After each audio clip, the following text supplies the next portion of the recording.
exercise selection is a very, very important part of training. But until very recently, I never really took it that seriously. I just thought, okay, train consistently, train to failure, yeah, yeah, do all that. And having that philosophy of thinking that exercise selection was not really taking that seriously, it got me pretty far.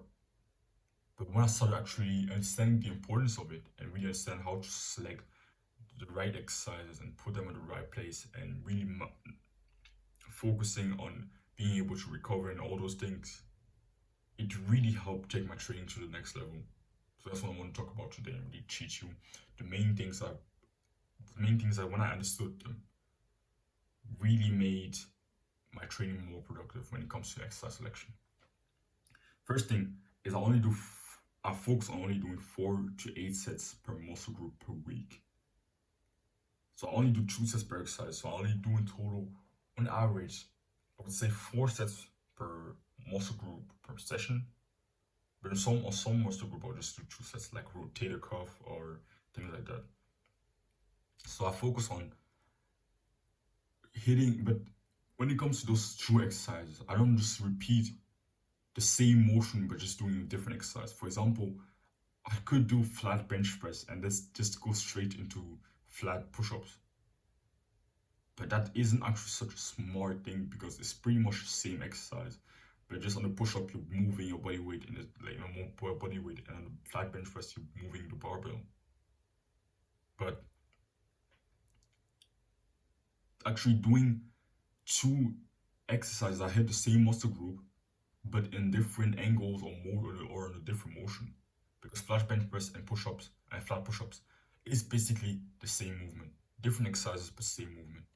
But same something I'm, for example, doing what I'm doing for my chest. Dips and incline dumbbell press. The dips hit more of my lower chest and middle chest, and incline press hits for the most part. Incline dumbbell press for the most part my upper chest. So it still hits the chest, but in a different angle, and it biases another part of your chest. You know, or for example, for triceps, I could do 2 different tricep push-down variations, but it would be pretty dumb. So I do 2 exercises for my isolation exercises for my triceps. But what I do is I first do push down, and then I do extension.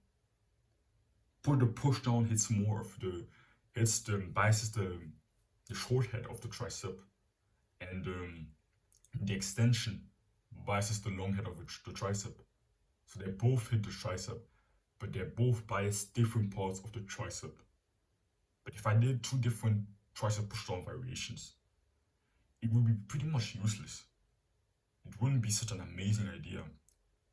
But hitting the muscle in different angles and with exercise that bias or prioritize different parts of the muscle, that's actually what gets you more growth. And that's actually when I understood it, I was like, wow. So that's why we can actually do different exercises for the same muscle group. But in the past, I didn't really understand why that was the case.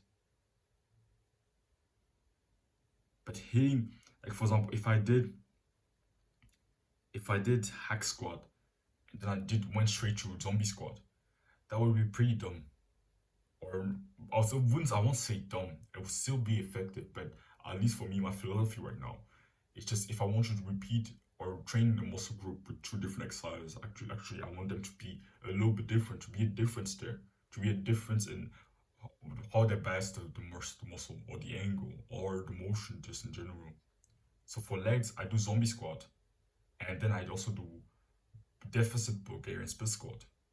So zombie squat is an exercise I do with my 2 legs, but deficit Bulgarian split squat is a unilateral exercise. So they both hit my quads, but in a different way a little bit. So I think you kind of get the point here. I'm not hitting the muscle with 2 exercises that are pretty much the same, like flat bench press and flat push-ups, but with 2 exercises that hit the muscle a little bit differently, that maybe have a little bit bias another part of the muscle, for example, or just hit the muscle in a different angle. For example, for pull-ups, I've almost forgot to give you this example, which is very important for your back, for pull exercises, your back. It's most people won't recommend you actually just do people that actually are smart or advanced here. I've learned from a lot of people that are a lot smarter than me, have made a lot more progress than me. And a lot of them will say, when they will recommend you a pull workout or workout for your back, you should not only do a vertical pull exercises, but also find a way to do an horizontal exercise, like a row. So pull exercise, a pull up, and a row. For example, what I do for my back, I do pull ups, chin ups, and rows. So that's what helps me. If I just did 2 pull ups variations, 1 chin up, 1 pull up, it won't be as effective because the row bites another part of the back that the pull up does. So, yeah. And another thing that I also understood that really helped me is understanding this concept of the fine balance between experimentation and sticking to the plan. So to progressively overload, the phases where I progressively overloaded the most, when I'm gaining the most strength and muscle, were the phases where I basically just chose one set of exercises and really just focus on those exercises. But sometimes it's good to experiment and actually try something. So for example, for my next push session, I'm going to try the single arm push down. I usually do with two of my arms, but I'm going to try it with single arm because I think it might be more effective for me. So I'm going to experiment, but for most of the time, 99% of the time, I'm just doing the same exercises and progressively overloading on them. That's how I go about it. So I think you should find just the fine balance between the two.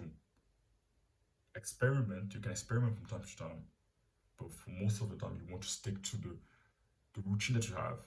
It can be pretty boring, but it's actually important because to progressively overload, you should be able to kind of stick to the same exercise and do it over and over again for some weeks. And then when you're finished with that certain period, you can maybe switch to another exercise to avoid overuse or plateaus if you want. So you should just find that fine balance. Don't be the guy that switches exercises every session. No. For the most part, you want to stick to the same exercise. But from time to time, you want to experiment with something new. If you think it will actually be more productive. So yeah, that's all I have to say. If you're interested in my fitness coaching, you can click the first link in the description. Don't worry if it's covered. Chase it.